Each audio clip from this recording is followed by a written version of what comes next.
Vale. Bueno, el tema que vamos a tratar el día de hoy es trauma ocular. Mi nombre es Carlos Andrés Pérez, residente de oftalmología de la Javeriana de Cali. Y vamos a iniciar hablando de la definición. Entonces, el trauma ocular es una lesión, cualquier lesión originada por un agente mecánico sobre el globo ocular que ocasiona un daño tisular de diverso grado, ya sea pues con compromiso de la función visual temporal o permanente. Y está originado por diversos mecanismos, ya sean contusos, penetrantes, entre otros que vamos a ver a lo largo de la presentación. Hablando de la epidemiología, entonces se dice que el trauma ocular, según datos de la OMS, afecta a 55 millones de personas a nivel mundial cada año y 23 millones, es decir, casi la mitad de esa población, cuenta con baja visión en al menos un ojo como consecuencia. Los hombres se afectan más que las mujeres en una relación 4-1. Esto se relaciona mucho con la ocupación y pues digamos el riesgo de la labor que normalmente desempeñan los hombres, y el promedio de edad es de 29 años.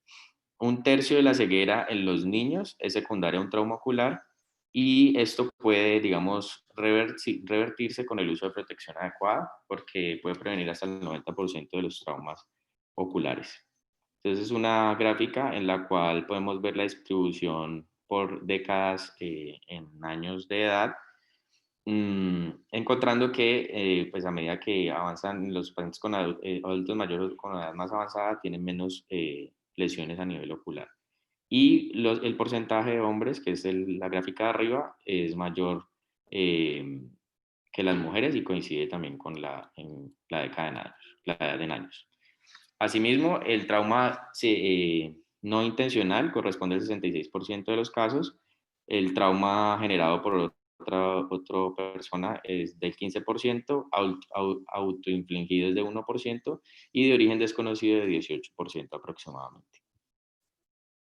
Entonces vamos a revisar un poquito la anatomía. Entonces vamos a estudiar las estructuras orbitarias, los huesos que, digamos, hacen parte de cada estructura y las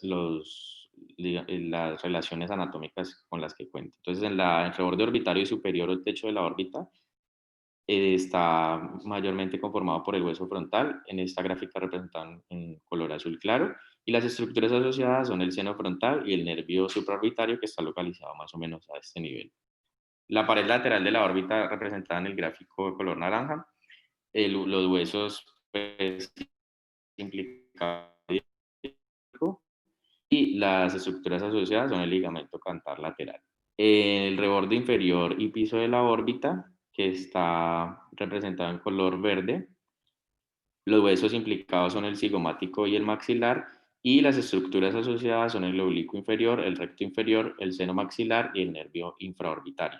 La pared medial de la órbita, representada en azul aguamarina, está compuesta por los huesos maxilares y etmoides, y las estructuras asociadas son el recto medial, el seno etmoidal, el ligamento cantal medial y el sistema lagrimal. Todo esto es importante saberlo en el momento, digamos, de evaluar al examen físico para sospechar qué tipo de estructuras es la que se ha afectado. En cuanto a la clasificación, entonces está la clasificación BED, que es de Birmingham Eye Trauma Terminology. Entonces es acerca de, digamos, también relaciona la estructura afectada y las características de cada una de acuerdo pues a la lesión. Entonces en la pared ocular, entonces principalmente se corresponde a esclera y córnea, y la característica es que la capa externa del ojo es la que se considera pues como la estructura principalmente lesionada. En el trauma cerrado no hay una herida de espesor total de la pared ocular y pueden estar encubiertas por la conjuntiva, por lo cual al examen físico es importante realizar una revisión detallada a este nivel. El trauma tipo contusión, no hay herida de pared ocular, y estos son los de peor pronóstico. Las laceraciones lamelares corresponden a heridas de espesor parcial de la pared ocular, y el estallido de ruptura corresponde a una herida de espesor total producida por un objeto contuso, y la característica es que el mecanismo de trauma es cerrado, pero en el momento del manejo se trata como si fuera abierto. Esta es otra clasificación en la cual tenemos, pues la lesión pueden ser por trauma cerrado o trauma abierto. Los traumas cerrados se corresponden a contusión y laceración lamelar, como ya lo hemos mencionado, y el trauma abierto, laceración y ruptura. La laceración puede ser perforante, penetrante o por cuerpo extraño intraocular. Entonces vamos a revisar el trauma cerrado e iniciando por el trauma contuso, se define como el resultado de la redistribución de la energía cinética que se libera cuando se está frente a un impacto que se transmite a través del contenido ocular. Entonces toda esa energía se aplica directamente al sitio del impacto, que es lo que se conoce como golpe, y produce unas ondas que se propagan a través del globo ocular, generando una lesión al lado opuesto del sitio del trauma, que se conoce como contragolpe. Lo más importante o el propósito en la evaluación de un trauma contuso es descartar el trauma abierto e identificar las secuelas del mismo. En cuanto a la evaluación oftalmológica, debe ser completa y vamos a iniciar con la agudeza visual, que puede estar afectada en un trauma contuso por desepitelización corneal, uveitis, por presencia de ifema, si estamos frente a una subluxación o luxación del cristalino, hemorragia vítrea, contusión retinal y neuropatía óptica traumática. En esta última, especialmente la agudeza visual tiene una importancia grande, ya que entre, digamos, la agudeza visual inicial nos puede guiar al pronóstico del resultado final con el que va a contar el paciente al finalizar, pues, la evolución del cuadro. La motilidad ocular también debe evaluarse, entonces hay que descartar la presencia de eclopía o algún tipo de educción, y esto principalmente es para evaluar si existe presencia de fractura o no orbitaria. Entonces, cuando podemos sospechar fractura orbitaria, cuando hay presencia de noftalmos, cuando hay enfisema subcutáneo, cuando hay presencia de anestesia nerviosa infraorbitaria o cuando hay restricción a la movilidad ocular. Entonces, con esto, cuando tenemos una sospecha de fractura, debemos solicitar ayudas diagnósticas, principalmente las tomografías axiales computarizadas, que pues tienen especial afinidad para las lesiones a nivel de huesos. La proptosis también debe evaluarse y lo que principalmente descartarse es que estemos frente a una hemorragia retrovulvar traumática. Los síntomas, el paciente va a manifestar dolor, disminución de agudeza visual porque pues, le impide la apertura ocular la mayoría de las veces y pues que se manifiesta en la capacidad para abrir los párpados. Los signos, entonces vamos a encontrar unos párpados tensos y difíciles de abrir, puede haber presencia de discromatopsia, defecto pupilar aferente, presión intraocular elevada o en el fondo de ojo. Cuando es posible realizarlo, podemos encontrar en edema de nervio óptico. Lo importante o la complicación de una hemorragia retrovulvar es un síndrome compartimental, entonces siempre tenemos que estar atentos a si estamos frente a él o no, pues puede generar una isquemia del nervio óptico de manera irreversible y por tanto causar un daño visual definitivo. Entonces, la ayuda principalmente es el de la tomografía axial computarizada, proyecciones axial, frontal y parasagital, y el tratamiento es la cantotomía y cantolisis, que es la imagen que vemos a la derecha, y el objetivo principalmente es generar una descompresión al desinsertar el párpado inferior de las inserciones periósticas, y es importante, digamos, realizar esta descompresión porque si no podemos contar con una retina que no esté adecuadamente perfundida y puede infartarse en un corto periodo de tiempo, aproximadamente en 90 minutos. La evaluación pupilar también genera pues una parte importante de la evaluación oftalmológica, ya que pues si estamos frente a una midriasis podría significar un daño del músculo del esfínter pupilar, una hemorragia vítrea, compromiso de retina o compromiso a nivel del nervio óptico. Entonces vamos a iniciar desde la parte más externa con el trauma palpebral, y el trauma palpebral puede manifestarse con un hematoma periocular inicialmente, que consiste en la presencia de quimosis y edema a nivel periocular. La lesión es la lesión contusa, pues se presenta más frecuentemente en párpados o en frente. Generalmente no tiene algún tipo de gravedad espontánea con el paso de los días, pero debe descartarse cualquier lesión más grave, como es el traumatismo del globo ocular o de la órbita, fractura del techo de la órbita o fractura,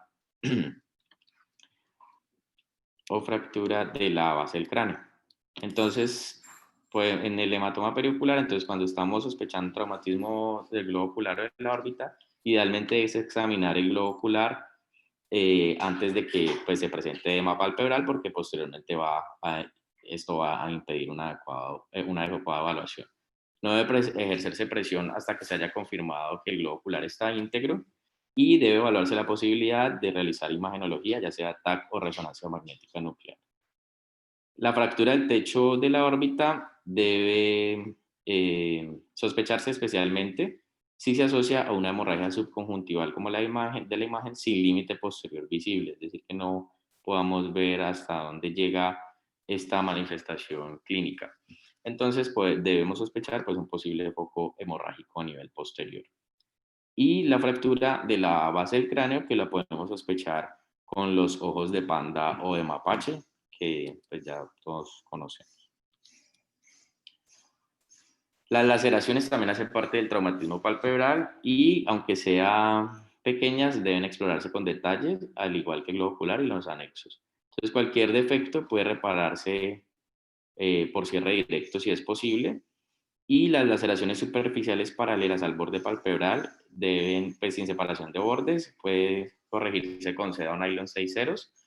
Y las laceraciones del borde palpebral es importante tener en cuenta que son de fácil dehiscencia si no se suturan de manera cuidadosa. Entonces deben alinearse con cautela, evitando la presencia de muescas para evitar que haya dehiscencia en la sutura y se abra nuevamente la herida. Las laceraciones canaliculares deben repararse en un periodo menor a 24 horas. Puede realizarse tutorizando la imagen en la nariz y atravesando el sistema lagrimal, y cuando ya estamos seguros que está este canalículo, digamos, como a salvo.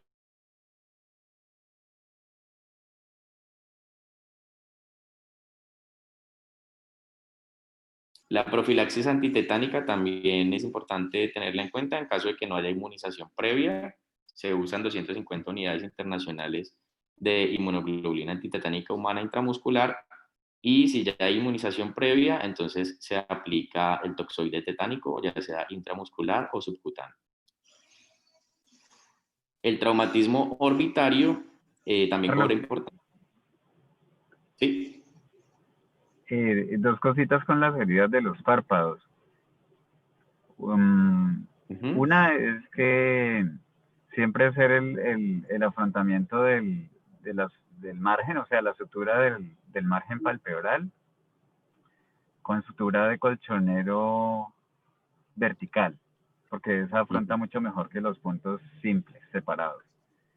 Y tener en Ya. cuenta, pues, dejar las hebritas largas para que no queden molestando la córnea, sino que uno las deja largas y luego las sujeta con los puntos de la piel, ¿no? Para que no queden ahí haciendo contacto, pues, con la superficie de la córnea.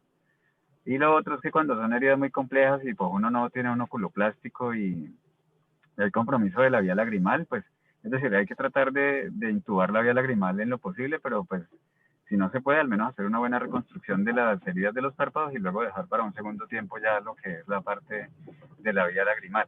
Pero pues siempre intentar hacerlo en un primer tiempo, pero pues a veces como son heridas complejas y si uno no tiene el oculoplástico, pues allí al menos pues dejar bien reparados los párpados. No, entonces, esas dos cositas con respecto a los párpados.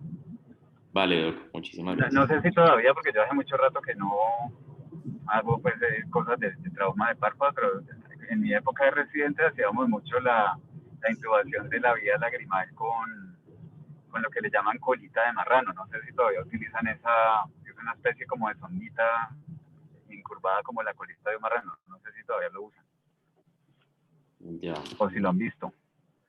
No, no lo he visto, Doc. En la clínica hay y sirve para heridas que no son muy complejas. Uno lo intuba con eso y con eso puede dejar pasar un Silastic y dejarlo ahí mientras ya luego el oculoplástico ya de manera diferida le hace algo más definitivo, y muchas veces con esa sola intubación a veces es suficiente para que cuando tengan oportunidad de preguntarle a la instrumento o al oculoplástico con el que están rotando, creo que va a estar rotando con el doctor Quintero, preguntarle sobre la colita de marrano. Sí, Bueno, sí, Doc, vale. bueno. Muy bien. Gracias. Y entonces ahorita el traumatismo orbitario, entonces vamos a hablar de la fractura del piso de la órbita y se da por un aumento súbito de la presión orbitaria a causa del impacto pues, de un objeto de diámetro que sea mayor a la abertura de la órbita, es decir, mayor aproximadamente de 5 centímetros. Y el ejemplo más claro es el puño o una pelota de tenis. El globo ocular es desplazado y transmite el impacto en vez de absorberlo, como vemos en la imagen, y los huesos de la pared lateral y el techo a menudo pues resisten con mayor facilidad este tipo de traumas. Entonces, por tanto, la fractura afecta el piso de la órbita en la mayoría de los casos. Las manifestaciones clínicas van a variar según la gravedad del traumatismo y el intervalo entre este y la exploración clínica.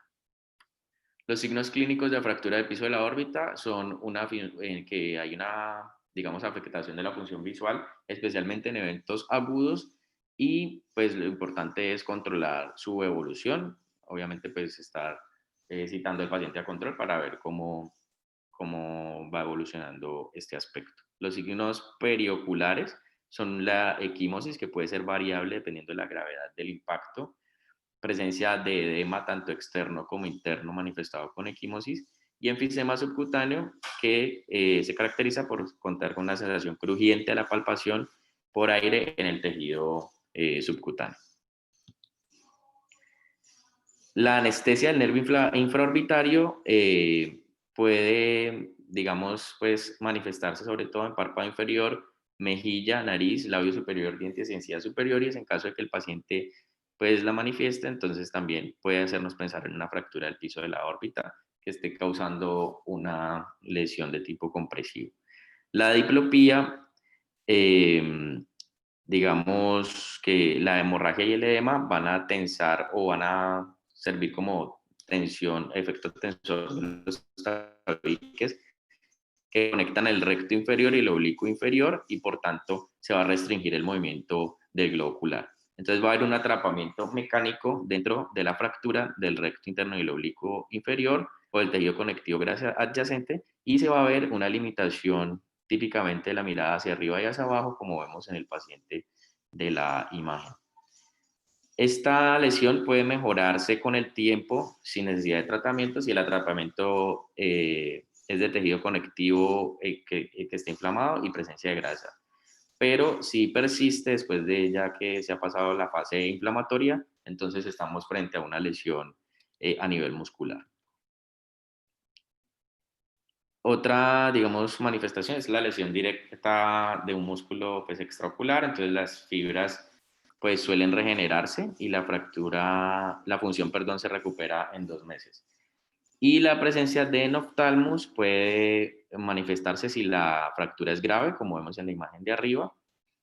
Si no hay cirugía, puede aumentarse por 6 meses por degeneración y fibrosis. La lesión ocular debe descartarse mediante un examen detenido del ojo, pero también podemos ayudarnos pues, con tomografías axiales computarizadas, con cortes coronales, para ver qué tanta afectación ósea o qué tanta solución de continuidad ósea existe secundaria al trauma. El tratamiento de la fractura del piso de la órbita, entonces el inicial es la observación, dependiendo pues de la gravedad obviamente de la lesión, y antibióticos vía orales. El hielo local también juega un papel importante como antiinflamatorio, y los corticoides en caso de estar frente a un edema orbital.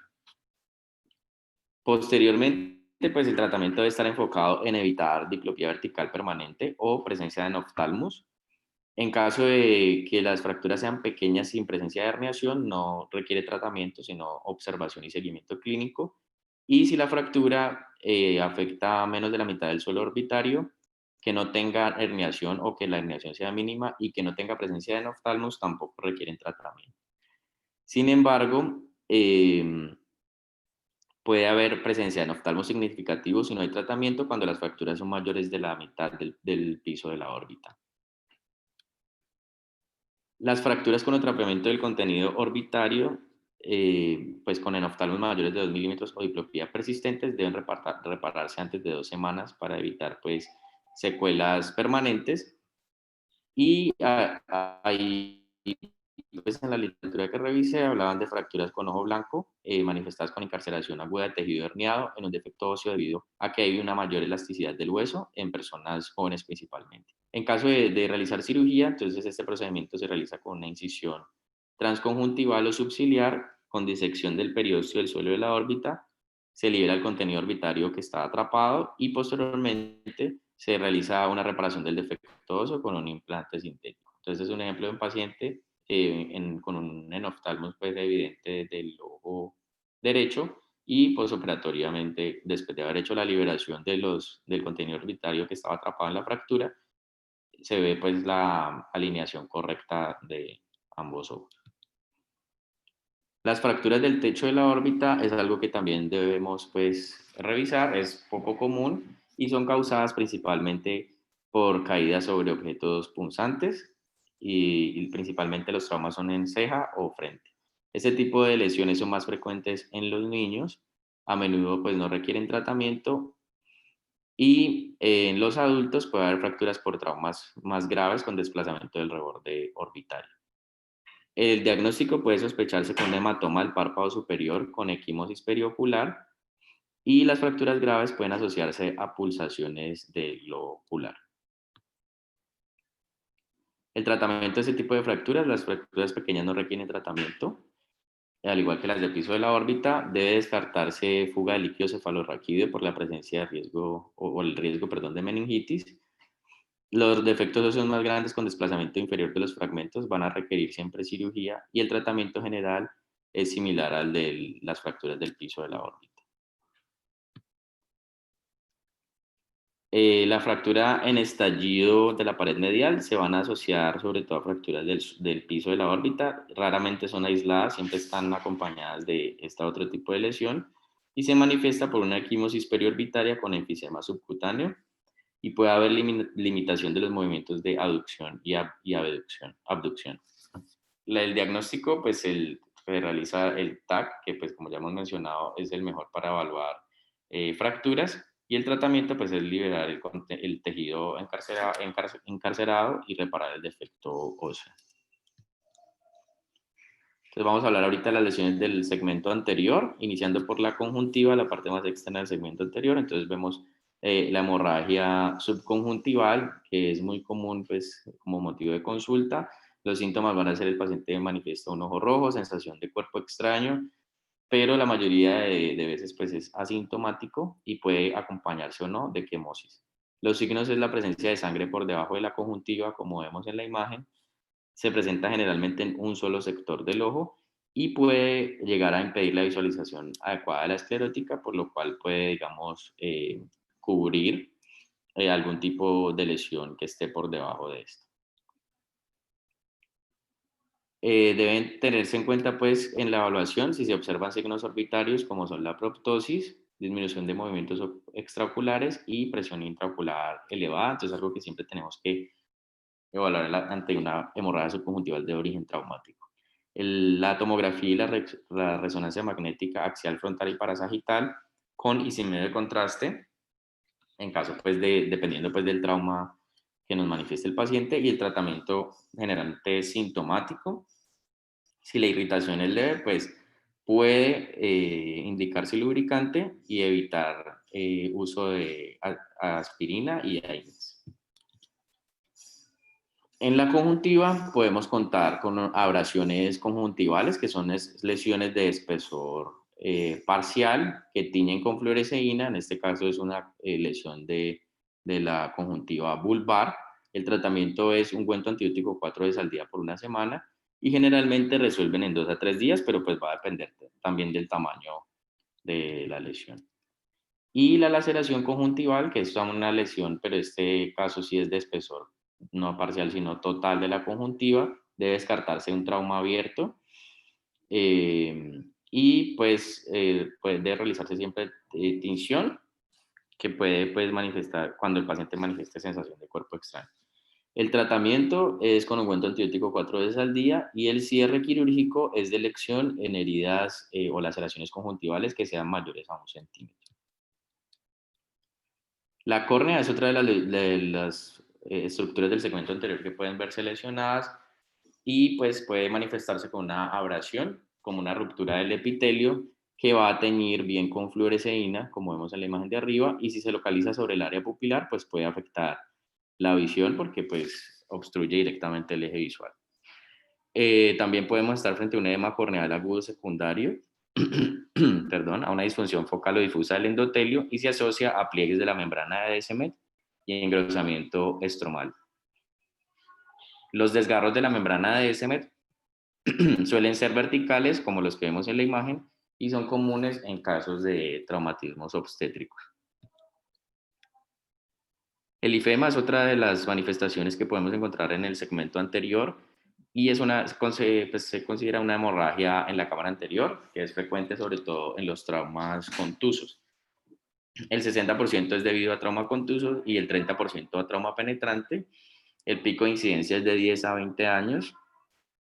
En caso de estar frente a drepanocitosis y anemia, las complicaciones pueden ser mayores si estamos frente a un ifema.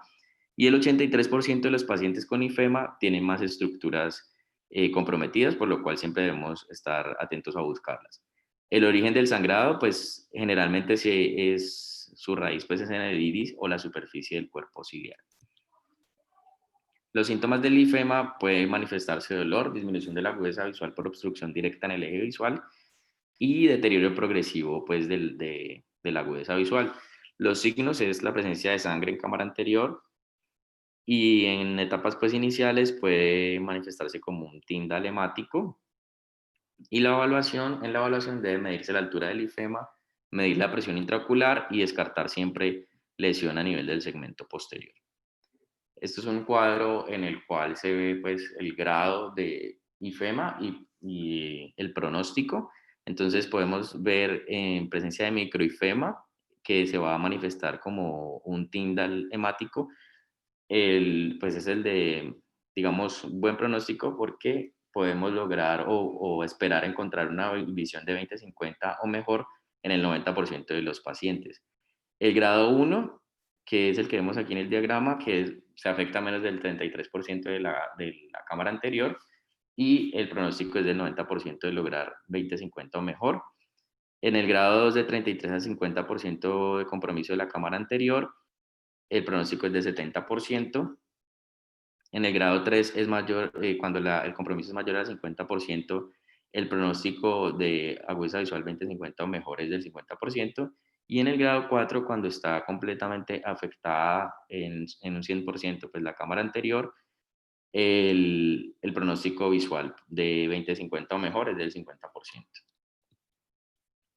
El tratamiento del ifema es reposo y elevar la cabecera de la cama a 45 grados, pero pues esto va a depender del grado del mismo. Se puede usar cicloplégicos, protectores sobre el ojo afectado, evitar el uso de antiagregantes y anticoagulantes, usar esteroides tópicos en caso de estar frente a una uveitis traumática y intentar disminuir la presión intraocular en caso de que esté elevada. La cirugía está indicada cuando hay tinción hemática del estroma corneal, cuando hay deterioro visual significativo o cuando hay un ifema que no disminuye menos del 50% a los 8 días. La presión intraocular también juega un papel importante en decidir si se opera o no un paciente. Si es mayor a 60 por más de 48 horas, a pesar de pues, contar con todo el tratamiento máximo y adecuado. Presión intraocular mayor a 25 con ifema total por más de 5 días también es indicación de cirugía, o presión intraocular de 24 por 24 horas, de 24 milímetros de mercurio por 24 horas en pacientes con drepanocitosis o anemia, que ya vimos que empeoran el pronóstico. También pueden intervenirse los niños con riesgo de desarrollar ambliopía.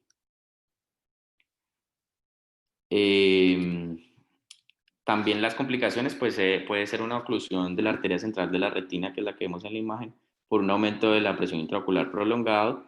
Tinción hemática corneal también hace parte de los posibles efectos secundarios. La presencia de sinequias anteriores, glaucoma y puede manifestarse un resangrado en el 35% de los pacientes y es algo que tenemos que tener en cuenta y también advertirlo al paciente en el momento de la consulta.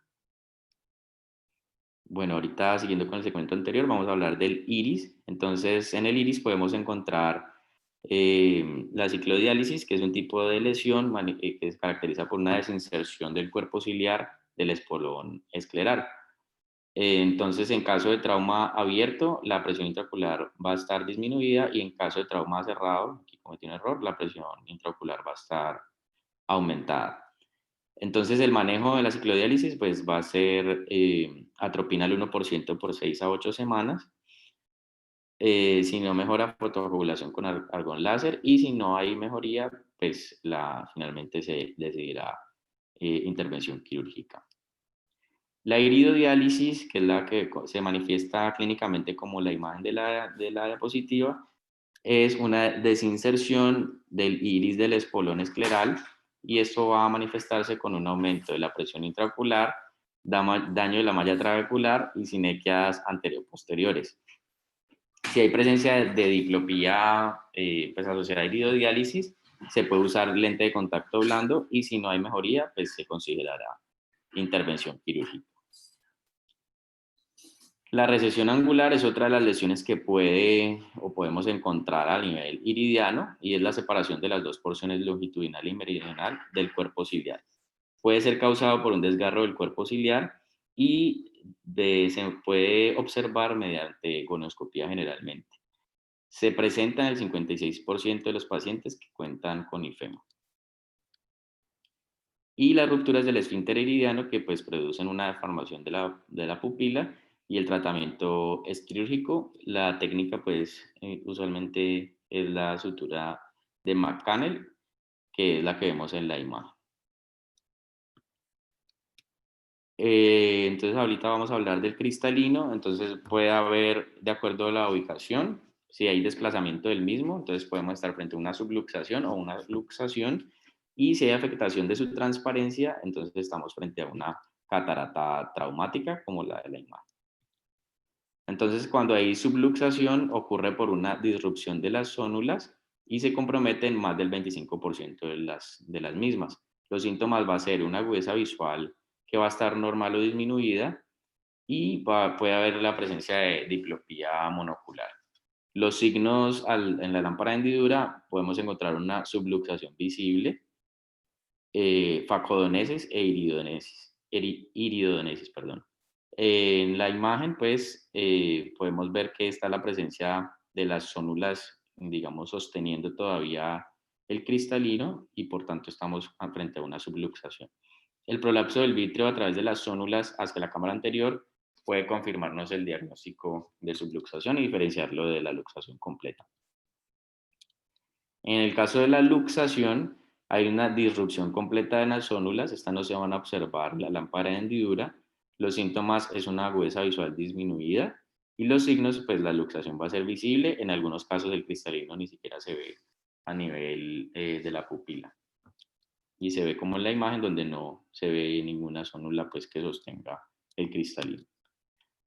El tratamiento de tanto la luxación como subluxación pues es quirúrgico, y las indicaciones pues son un glaucoma agudo por bloqueo pupilar, una uveitis que sea intratable, descompensación corneal por contacto del cristalino con la presencia del endotelio, y los niños con riesgo de desarrollar ambliopía. La catarata traumática también hace parte de las lesiones, como ya hemos mencionado, que pueden afectar el cristalino, y la evolución más rápida de la misma se encuentra en el trauma abierto que en el cerrado.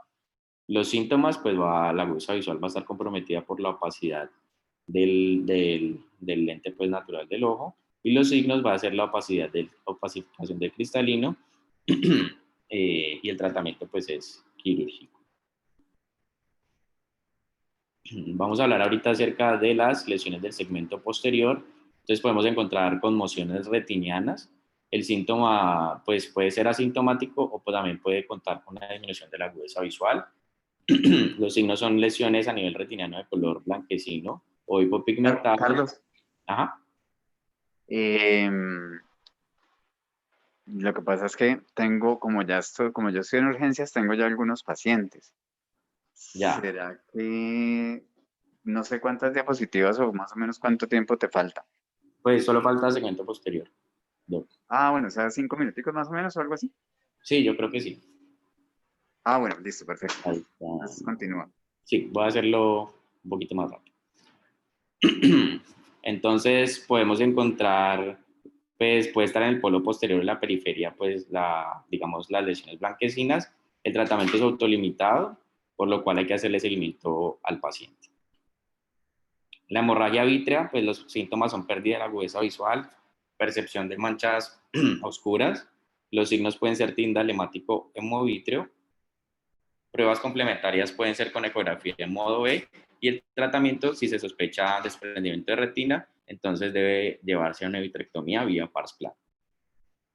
El desprendimiento de retina traumático también hace parte de las lesiones del segmento posterior. Clínicamente en el fondo de ojo lo vamos a ver como la imagen de la derecha, y es el tipo pues de desprendimiento de retina puede ser reumatógeno generalmente, donde hay una mayor adherencia vitreoretinal. Generalmente se da en un tiempo de latencia de 2 años, sobre todo en pacientes jóvenes. La mayoría son superonasales o inforotemporales, y el tratamiento en caso de presencia de desgarros, tenemos que realizar una fotocoagulación, y en caso de desprendimiento de retina, cerclaje escleral con vitrectomía posterior y retinopexia neumática. La diálisis retinal pues, se define como la separación de la retina desde la pars plana a la hora serrata. Puede terminar en un desprendimiento de retina, por lo cual, pues, de ahí su importancia. Y la ubicación puede ser inferotemporal en el 66% de los pacientes, superonasal en el 14% de los pacientes, superotemporal en el 10%, e inferonasal en el 4%, y se puede visualizar como la imagen de la diapositiva clínicamente en el fondo de ojo. Los desgarros retinales gigantes también hacen parte de las lesiones del segmento posterior. Hay una ruptura periférica de 90 grados o más con el vitrio adherido solo al colgajo. Inicialmente son circunferenciales. El desprendimiento de retina ocurre fácilmente, pues el vitrio entra al espacio subretinal y puede empujar la retina. Y el tratamiento es cerclaje escleral con vitrectomía y presencia de silicona.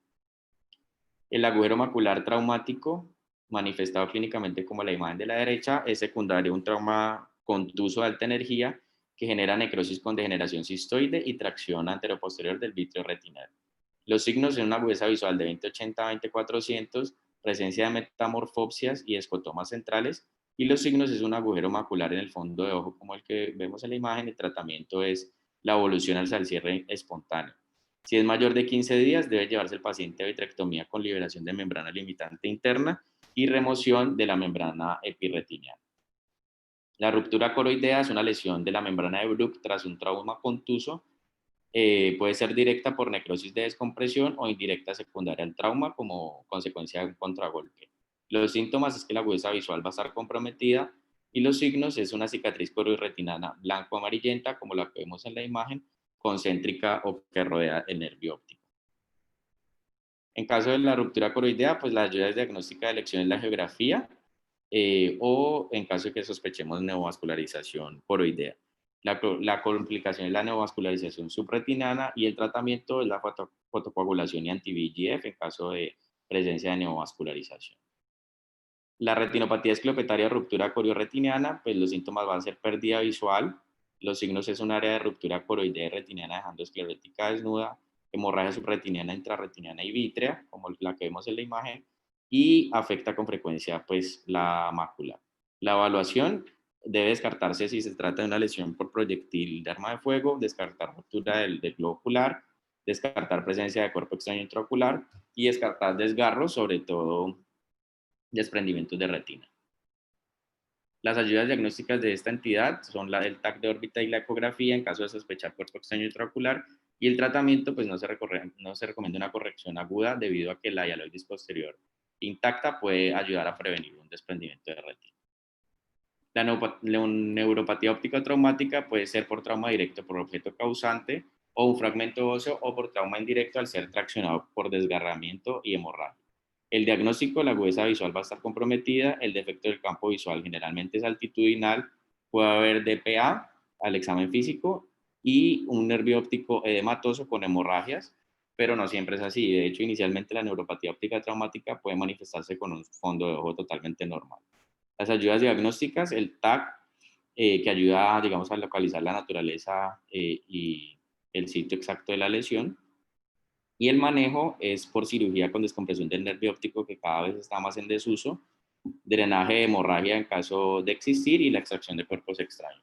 Y el tratamiento médico son las dosis altas de metilprednisolona, 30 miligramos kilo, 15 minutos, y luego una dosis de mantenimiento 5.4 miligramos kilo por hora por 48 horas sin disminuir la dosis. En caso de trauma abierto, pues la lesión resultante en una herida penetrante depende de las características del objeto y la fuerza que se aplique. La herida de la pared ocular de espesor total puede subdividirse en penetrante, perforante y ruptura ocular. Penetrante es cuando la herida con orificio de entrada, pero no tiene orificio de salida. Perforante es lo contrario, el orificio de entrada también tiene orificio de salida. Y en la ruptura ocular se compromete el espesor total de la pared del ojo y es generalmente causada por un trauma contuso. Al examen físico hay una disminución marcada de la agudeza visual, DPA, pupila discórica o en forma de gota, disminución de la profundidad de la cámara anterior, extrusión del vítreo, prolapso externo de la uvea a otras estructuras como el iris, cuerpo ciliar o la coroides, baja presión intraocular, signo de Seidel del positivo, laceración corneal o escleral obvia y pérdida de volumen del ojo. Y el tratamiento no se recomienda el uso de gotas oftálmicas de ningún tipo, no remover cuerpos extraños que protruyan, evitar manipular el globo ocular, elevar la cabecera del paciente a 30 grados, dar sedación si es necesario, tratar las náuseas si existen, dar analgesia y antibióticos como vancomicina, ceftazidime, perdón, y en caso de no tolerancia a la ceftazidime, el uso de fluoroquinolonas. El reparo quirúrgico urgente debe ser dentro de las primeras 24 horas. Muchas gracias. Bueno, Carlos, estuvo muy completa tu revisión, pues a pesar de que esos son, pues son, digamos, como diferentes temas por cada tipo de trauma, pero bueno, en general creo que cubriste todo pues bastante bien en el tiempo que tenías para exponer. Y bueno, lo importante, digamos, es tener claro cuando un paciente se presenta con trauma, lo más importante es diferenciar o, digamos, distinguir, digamos, dos grupos grandes, los que son traumas contusos o cerrados y los traumas que son penetrantes o abiertos, porque pues el manejo de los traumas cerrados o contusos es menos apremiante la mayoría de las veces que los traumas penetrantes. Entonces, la mayoría de los oftalmólogos, que no somos, digamos, retinólogos, pues hay que aprender a hacer muy buenas suturas corneales, esclerales, conjuntivales, muy buena reconstrucción del segmento anterior. Cuando uno está en un centro donde hay todo como acá, muchas veces el manejo de los traumas complejos se hacen en un solo tiempo por el retinólogo, pero si uno está en una parte donde no hay la subespecialidad de retina, pues uno debe hacer la reconstrucción hasta donde pueda y dejar el manejo del segmento posterior diferido pues al retinólogo. Eh, pero bueno, eso es algo que se va aprendiendo poco a poco pues en la medida que ustedes van avanzando en la residencia, hacer como la cirugía reconstructiva pues de segmento anterior. Y bueno, como te dije, tu revisión estuvo bastante completa y bueno, quedamos pendientes entonces para el próximo tema. Bueno, gracias. Vale, Doc, muchas gracias. Doc, Bueno, ahorita tengo cirugía con el doctor Quintero, entonces cuando finalice voy a urgencias, ¿vale? sí, está bien, perfecto. Vale, Bueno, gracias. bueno, chao. Bueno, chao.